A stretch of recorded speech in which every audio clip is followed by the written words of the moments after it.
Lovelies, I hope you are well. Welcome to Thursday's lesson, which is our descriptive writing lesson this week.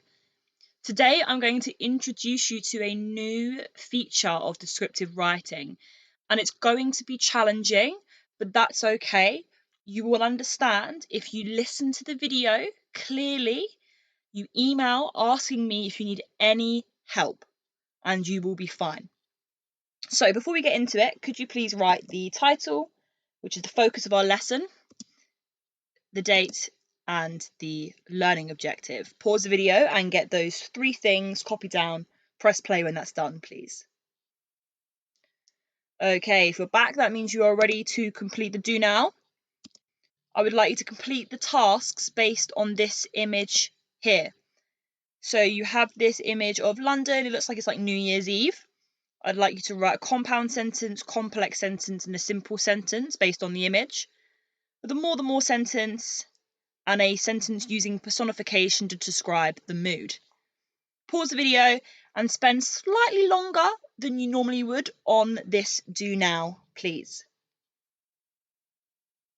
Okay, if you're back, that means you've got your do now complete. I'll explain to you why we've done this do now like this later, and it will make everything clear. So, you're probably thinking, Madam, what on earth is a recurring motif? I'm going to break it down for you. So recurring is something that occurs or happens or appears again and again. And a motif in English is an image, word, or an idea that is symbolic. So it is something that is a symbol of something else. And we're going to look at an example. Actually, we're going to look at multiple examples today. So, for example, this sign here and this sign here, they are symbolic of peace. So if you went to, if you went to a restaurant and they had loads of pictures of these symbols, that would be a recurring motif, and you would know that that place wants to be peaceful, because these images appear often and they are symbolic of peace. So you know what recurring means, you know what motif means. So what does a recurring motif mean? Now it's your time to decide. I would like you to combine these 2 definitions to create your own definition of a recurring motif. So I would start it off with, I would write that a recurring motif is ... and then you use 2 definitions. Use the 2 definitions on the screen to write your own definition. Pause the video and complete that task now, please. Okay, so you should have got your own definition. It should be something like, a recurring motif is an image, word, or an idea that is symbolic and appears again and again. I'll repeat that again so you can make any purple pen corrections that you need to. A recurring motif is an image, word, or an idea that is symbolic and appears again and again. Something along those lines. Pause the video and make any corrections that you need to on your definition now. Okay, so now we know what a recurring motif is. Let's spot one in an extract. So this is an extract from Of Mice and Men, which we read at school last term. Let's read it. As we read, I want you to think about the motif. Remember, it is an image, an idea, a thing, or a word that is continued again and again. We know Of Mice and Men well, so think about what idea, image, or thing is repeated throughout the text and in this extract. Someday we're going to get the Jack together and we're going to have a little house and a couple of acres and a cow and some pigs and live off the fat of the land, Lenny shouted, and have rabbits. Go on, George, tell him about what we're going to have the garden and about the rabbits and the cages and about the rain in the winter and the stove and how thick the cream is on the milk, like you could hardly cut it. Tell about that, George. Why don't you do it yourself? You know all of it. No, you tell it. It ain't the same if I tell it. Go on, George. How I get to tend the rabbits? Pause and for 30 seconds, try and think, what is the recurring motif in Of Mice and Men, and what is it a symbol of? What is it trying to tell us?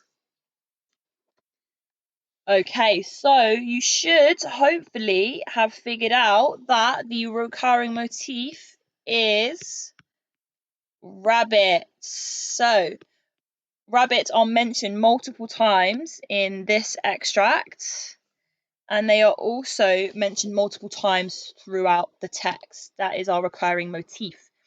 Now, what are rabbits symbolic of? Why do Lenny and George constantly speak about rabbits? Rabbits seem to be a symbol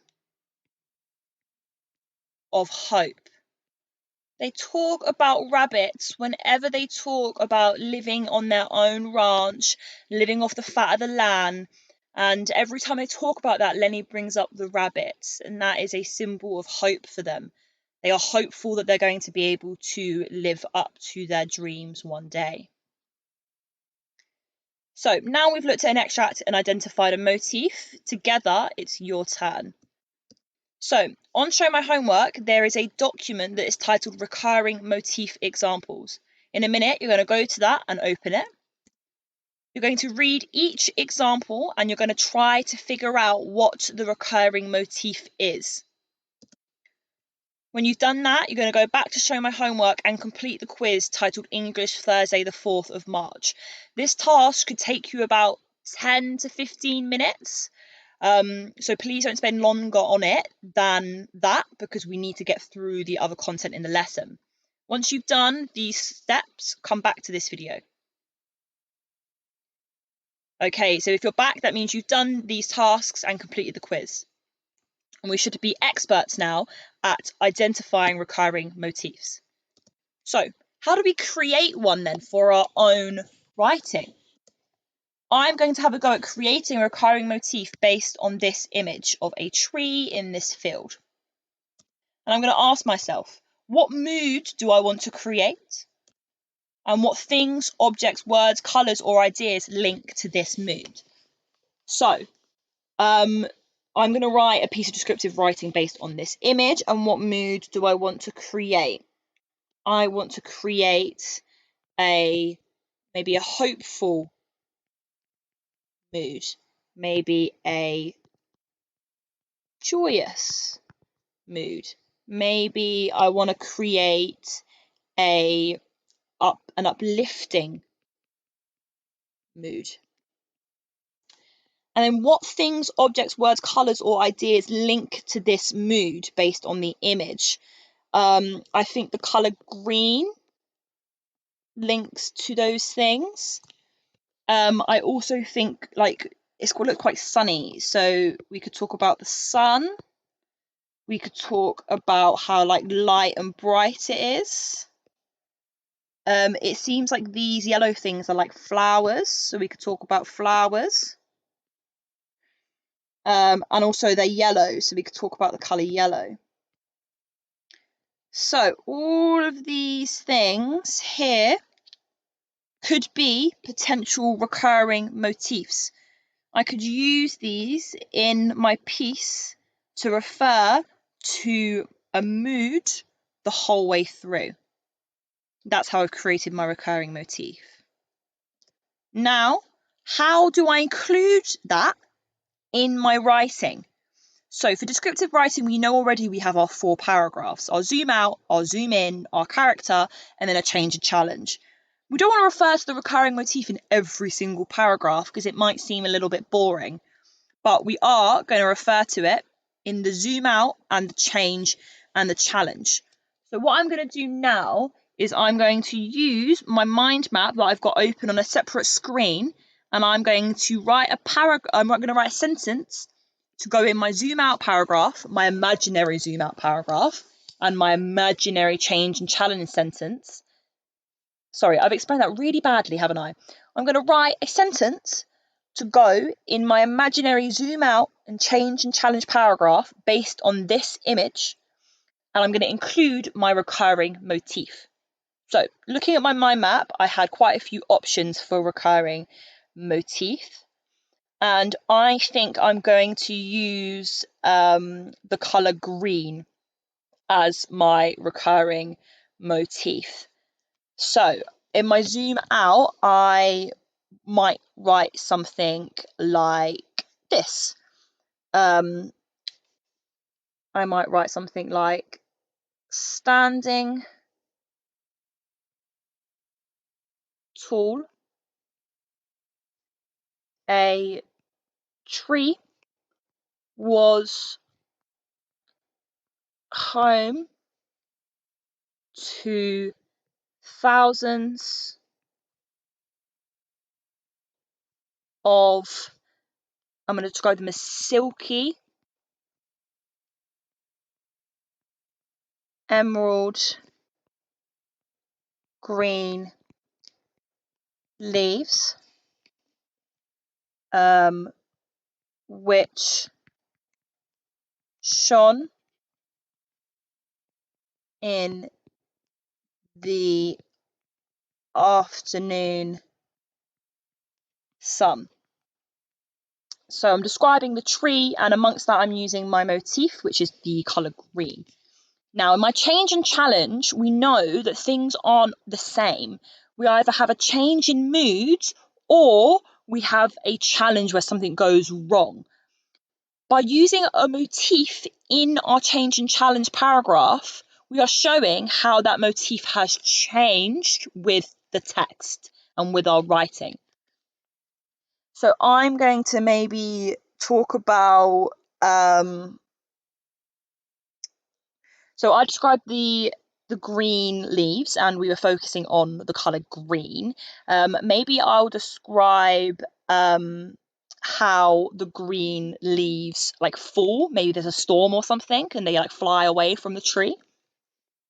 So I'm going to write, as the brutal storm hit the maybe we'll be like the old tree, comma, as the brutal storm hit the old tree, the constant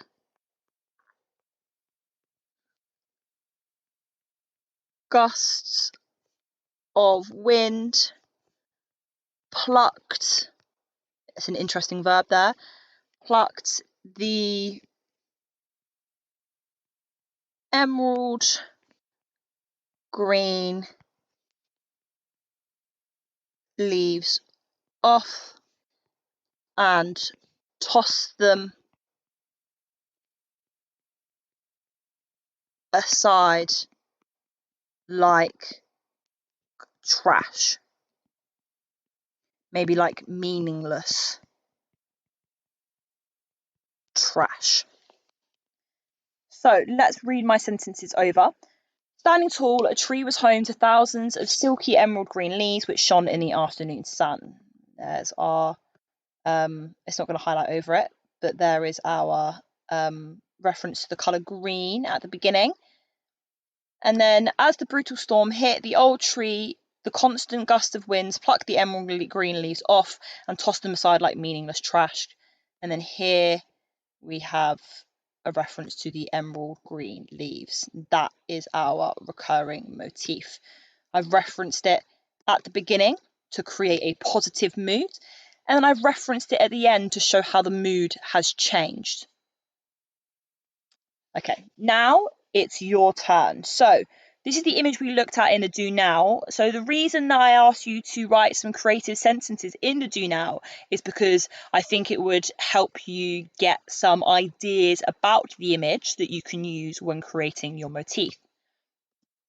So what I would like you to do, first of all, is I would like you to copy these 2 questions in a space in your exercise books. And then we're going to use that to create your mind map. So pause the video and copy that down now, please.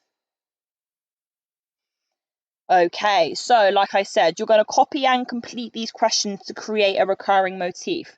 Like I did, you're going to brainstorm some ideas. So you're going to talk about what mood you want to create. And based on that mood, think of objects, words, colours, ideas, things that link to that mood. Remember, it needs to link to this image, but you don't necessarily have to see it in the image. It could be something hidden in the background that you think would be there. Pause the video and complete this task now, please.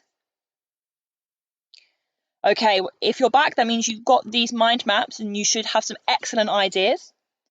Now it's time to write them up. So you're going to write a sentence for each of the paragraphs that includes your motif. Remember, you only need to include the recurring motif in your zoom out and your change and challenge, and you only need to write one sentence for each. So what I recommend that you do is you write zoom out sentence, and then like I did, write your sentence underneath it. Then write change and challenge sentence and write your change and challenge sentence underneath it. Pause the video and complete that task now, please. Okay, if you're back, that means you have your sentences. What I would like you to do is grab your highlighter and highlight where you've referred to your recurring motif. Pause and do that now. Okay, so in your sentences, including your recurring motif, you should have highlighted that, which will make it really clear to me what the recurring motif is. Now it's time for you to submit your work. So as always, send your work to my email. Make sure that the subject looks like this. And I look forward to seeing your recurring motifs. I'm very, very, very excited. I think that this is going to really change your descriptive writing if you do it well. We will return to it when we get back to school, which is only next week. So do not panic if you're not 100% confident with this. We will work on it together. All right. Excellent work today. I look forward to seeing your work in my email inbox, and I will speak to you in our final remote learning video tomorrow. Well done, guys.